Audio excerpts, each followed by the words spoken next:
From woke to a wink. Let's go underneath the headlines with Daniella Bloom, your authentic and perfectly imperfect psychotherapist, devoted mama bear and girlfriend. Welcome to Let's Talk Uncensored.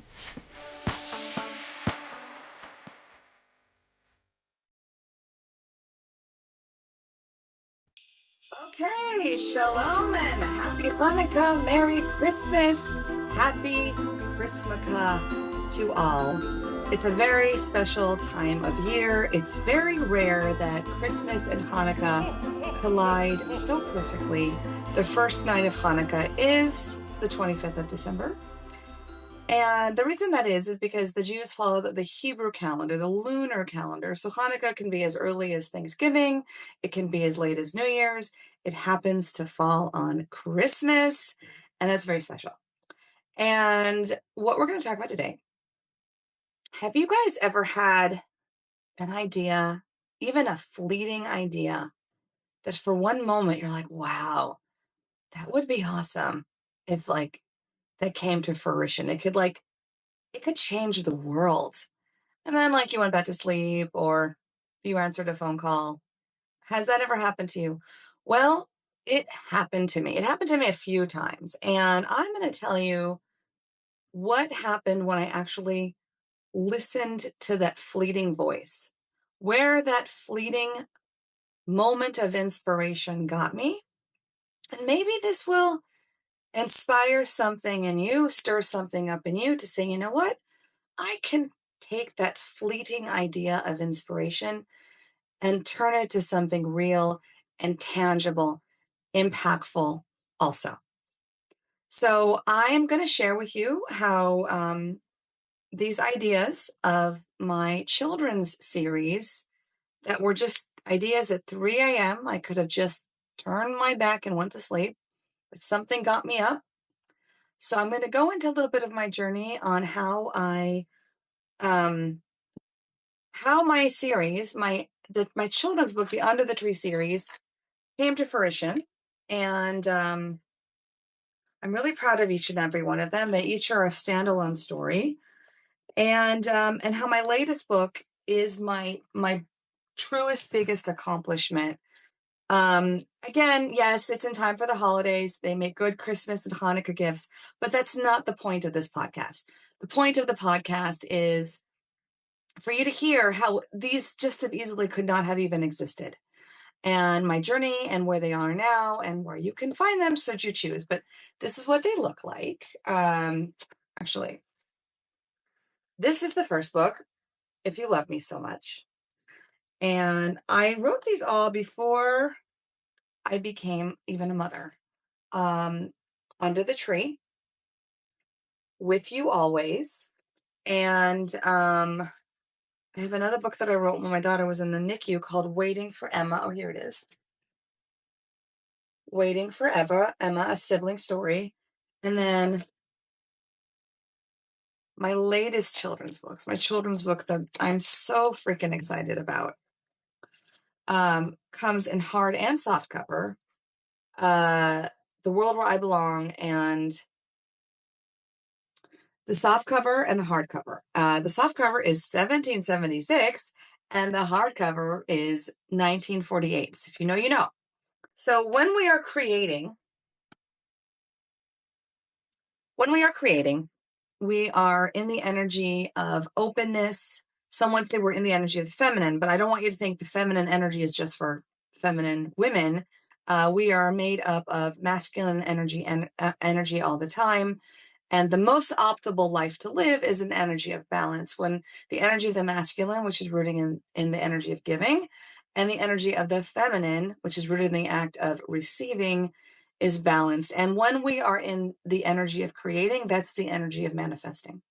And guess what? People who tap into that energy of creativity, whether it's drawing, writing, inventing, speaking, anything that could not exist without your creativity putting into it, that's coming from the energy of openness, inspiration, manifestation.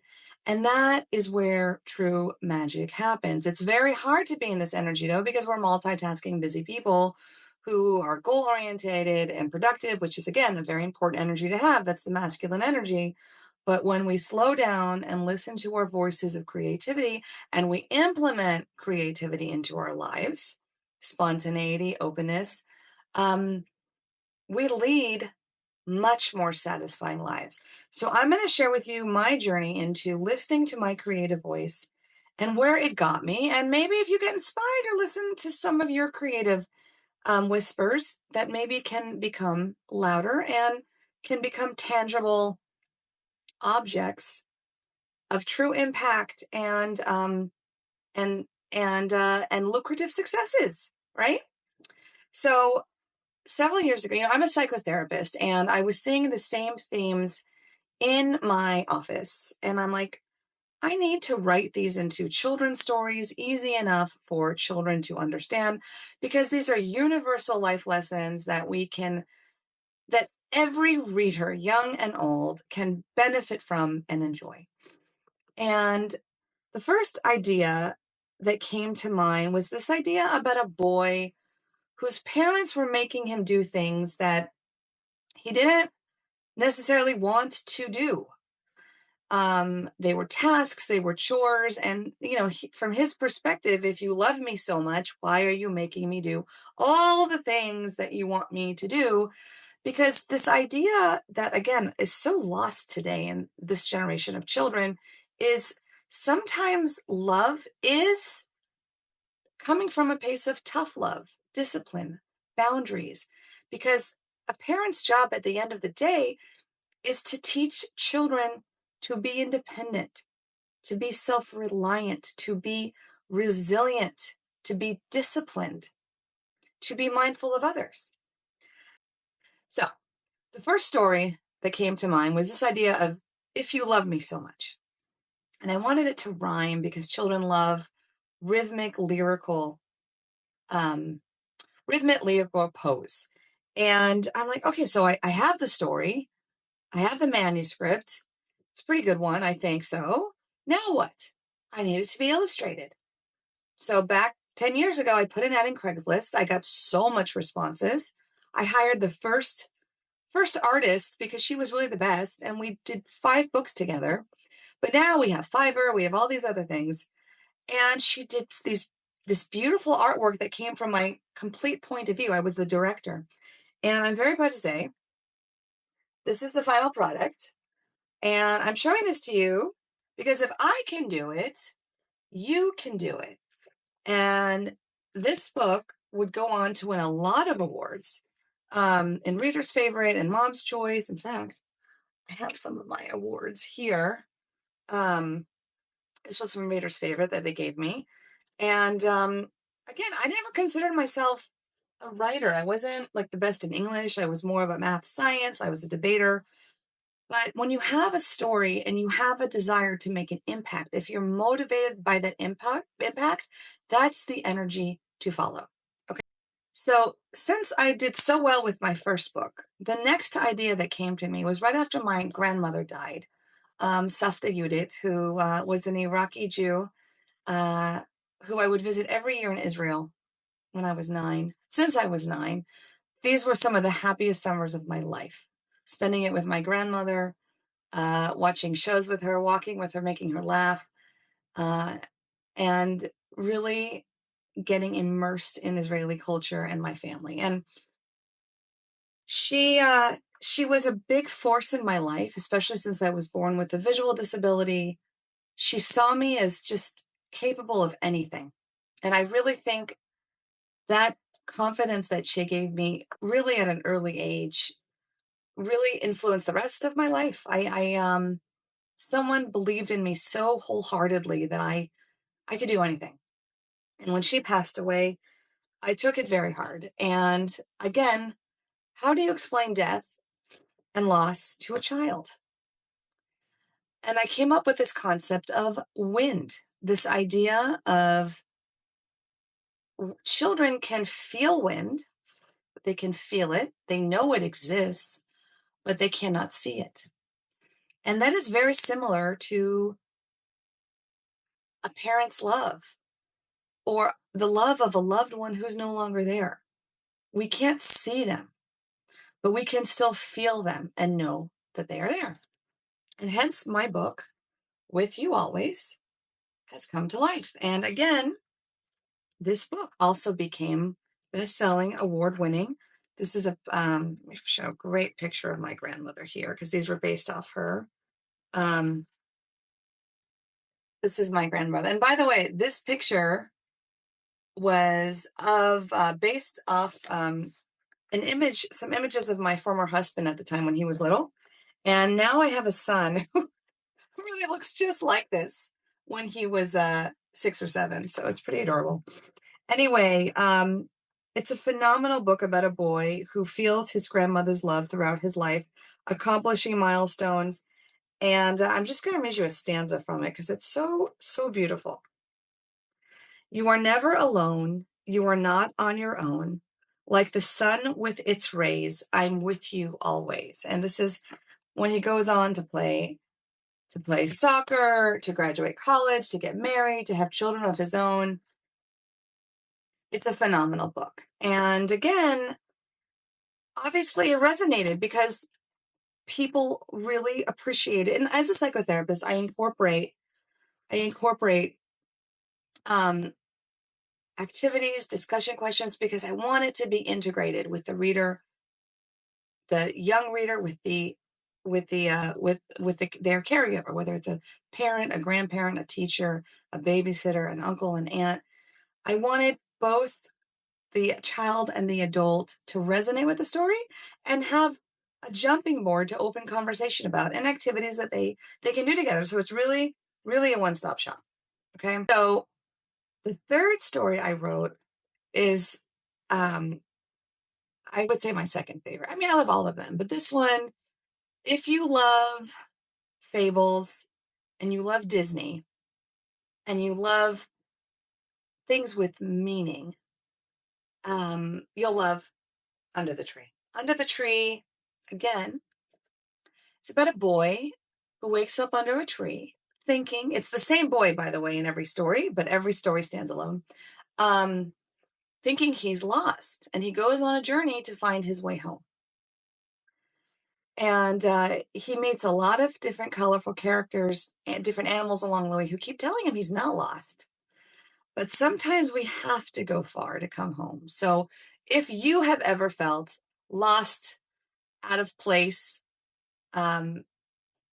maybe your family moved, maybe you moved to start a new job, you start a new school, this is a phenomenal book for you and the children you love.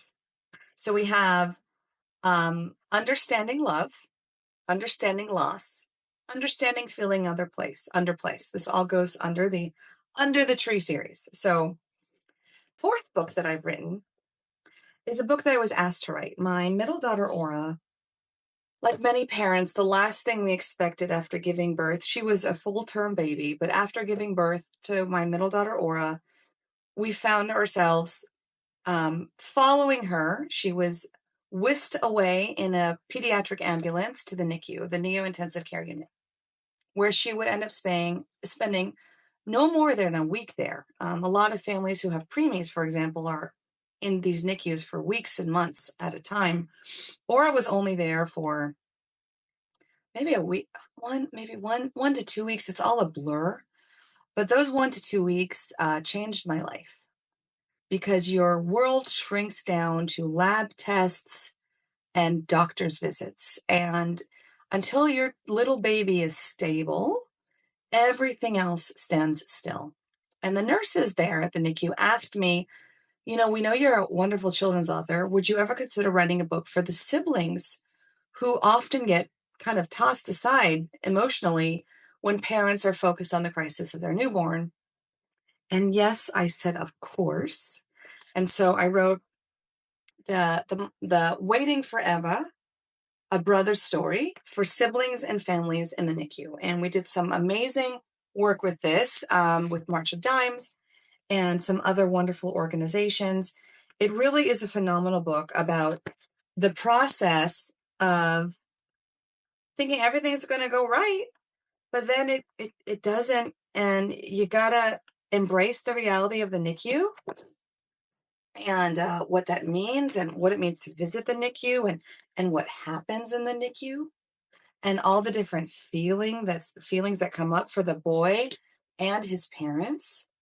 And there is, again, activities, discussion questions to open a conversation. Having a child who needs immediate medical attention is certainly something no one plans on. And a lot of feelings can come up with it. And I'm really, really proud of this book. It's a beautiful, beautiful story. And it's about the virtue of patience and waiting. Okay. So the next wave of inspiration to hit me. This is a really funny story, guys. Buckle up. Okay. I wrote the first 4 books, boom, boom, boom, within a year and a half of each other. They came out. And then life got in the way. And I left the world of writing for several years. There was a story I started, though, when I was still in the mindset of a liberal. Now, many of you who already know my story know that I am a former liberal turned passionate We the People patriot. And I wrote this story. It's such a lovely story, but I could not figure out the ending. And I left it alone for 10 years. And the story was about our same boy. This is now written not as a picture book. It's written for the elder elementary school student from 9 to 99. It's more of a chapter book, but it's a short fable. And I wanted this boy to be on this journey to find the right world where he belonged. He was very disgruntled with his current world. He was annoyed by everyone. I mean, how can we not relate to that? And he just thought there's a better world out there where he would fare. And with the help of the mystical tree, which is played in my mind by Morgan Friedman, the boy sets out on a journey of very polar opposite worlds who mirror the polar opposites in our world. I'm going to go into the synopsis a little bit because it's really, really great. And the boy wakes up. He's just sick of his parents fighting, his sister invading his space, and he just is annoyed with school and just annoyed with everything in this world. And he's fed up, and the mystical tree in his backyard hears him and says, well, what kind of world would you like to go? I can take you anywhere. And the boy's like, awesome. Well, take me to a world that just has no rules and I can do what I want when I want. And everyone can leave me alone. And the tree is like, I know exactly where to take you. And he takes him to the land of me. And he said the only rule in this world is there's no rules for anyone. And at first, it's amazing. He can do whatever he wants, eat whatever he wants, no chores, no homework, play VR all day, eat pizza all day. But soon enough, he realizes that this is not the ideal world. Why? Because there's just no law and order. There's no privacy. There's no respect. And something happens in this world that you will find out along with the boy that he realizes this is far from an ideal world. Everything is loud and dirty and noisy and chaotic. So he runs back to the tree and he's like, this is not the world for me. And the tree was like, okay, well, where do you think you would want to go next for your ideal world? And he's like, I just want peace and quiet. I want to know what I'm going to eat, know when I'm going to sleep. I kind of miss doing things. I want calm. And the tree's like, I got you. Let's go to the land of we, right? And in the land of we, everything is quieter, everything is more predictable, there is structure, and he's part of the greater good. And he is assigned a task, and at first everything is great because he gets a warm meal every day at the right same time, and he has a clean room, and he is enjoying the reward of contribution and feeling needed until he wants to individuate. because it's so boring doing what everyone else is doing and looking how everyone else is looking. And he wants to maybe draw a picture. Maybe he wants to speak against Mr. In Charge, but that's a no-no in the land of we. So you see where I'm going with this. We have the land of me, which in its extremes embodies hedonism, narcissism, right?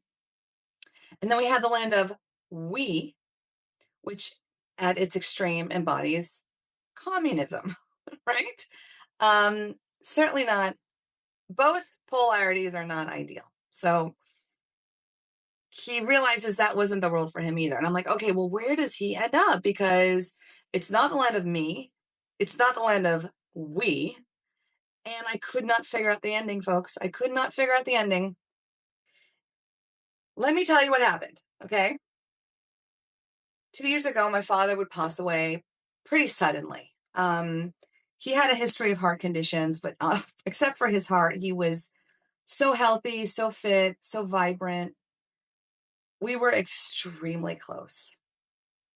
And he was very proud of the things I would accomplish because he said to me, this is why I came to America. So to give the land of opportunity to my daughters, for them to be able to reach their own full potentials. And before he would pass away, he said something to me like, with his Israeli accent, Daniela, all the work you're trying to do to change California, to fight for your freedoms, it's not doing anything. Forget about it, because you saw how hard we tried to work with recalling Newsom and how I was the Jewish voice for Larry Elder. And no matter what we did, it just seemed that the powers that be kept moving the line. And what he really wanted me to do was go back to my wheelhouse as a psychotherapist, fight the culture war, do what I do well.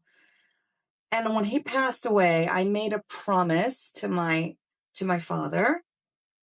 Dad, I'm going to finish this book, and I'm going to go back to what I do well, which is connecting with people on what we have in common as human beings, with common sense, with forward thinking, with grace, accountability, and a foundation of Judeo-Christian values. So wouldn't you know it, the ending, people, hit me like a lightning bolt, okay? It wasn't the land of me. It wasn't the land of we. Where do you guys have an idea? If you know where this boy ends up before you read the book, let me know. Send me a message. I'd like to see if you did it. But I'm very happy to tell you that the world where I belong, this is not the clearest image,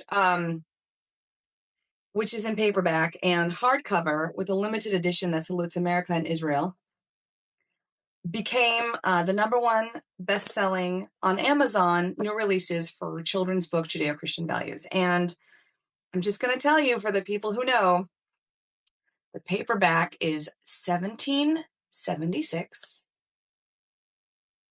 and the hardcover is $19.48. If you know, you know.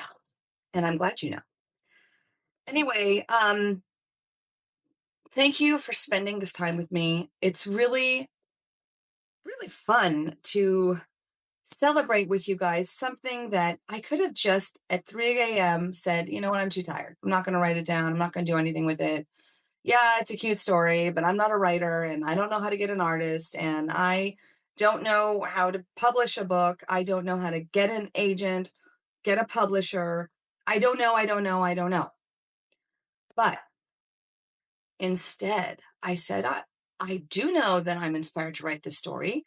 I don't know all of the action steps I need at the moment, but I'm open to the next steps. I'm open to trusting the process. I'm open to at least trying to see this divine inspiration to fruition. And I have, all these books to show for it, including a bunch of awards where they invited me to claim them in Miami and New York. And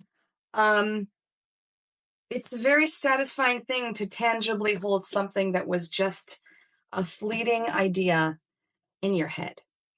So if you take away anything from this episode, please take away that these divine inspirations that you're getting, whether it's a recipe or a business idea or a solution that you have to a problem, or it's a stand-up opportunity that you never thought I should try stand-up for a little bit. Let me see. I've always wanted to. Anything you've always wanted to try, it's probably divinely inspired. And I think to live a full life, you owe it to yourself to get it out there and not measure it, not compare it, just to see what happens if you follow your inspiration, because the people you meet, the journey it will take you, the absolute satisfaction it will give you is something that cannot be bought and will really contribute to a greater life satisfaction. So, with that said, yes, if you are interested in these books, you're not going to hurt my feelings if you're not. I don't want to be salesy at all. This is not my comfort zone, but I owe it to my dad to say, Dad, this is not a hobby. I do also believe in the value of money, which is a form of currency. And it's very okay to receive currency, a form of energy, for a job well done. So if you are interested and need some amazing gifts for the children or grandchildren in your lives, these books are available on Amazon. They're available on my website, daniellabloom.com. And if you would like me to write a personal letter, words of inspiration to the children you love, just send me a message and I can send one directly to you with a personally inscribed inscription. So much love. And I hope however you spend the holidays, it's meaningful. How big or small that is, everyone's holidays are what works for them and the people they want to spend them with. So whatever you're doing, whether it's quiet, or you're on a trip, or you're with tons of family, or it's just you and the closest people you loved, or even your furry friends, whatever you do, you are worthy of your own full potential and following your heart's desires, your inspirations. Sending you lots of love, and Merry Christmas and Happy Hanukkah. God bless America.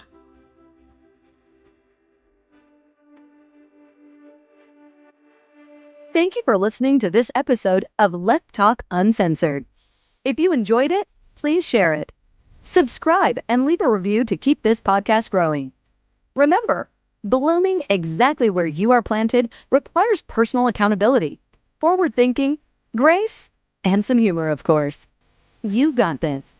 Visit www.daniellabloom.com to sign up and join this special community of free thinkers. Follow Daniela's latest uncensored antics on your favorite social media of choice. See you next time.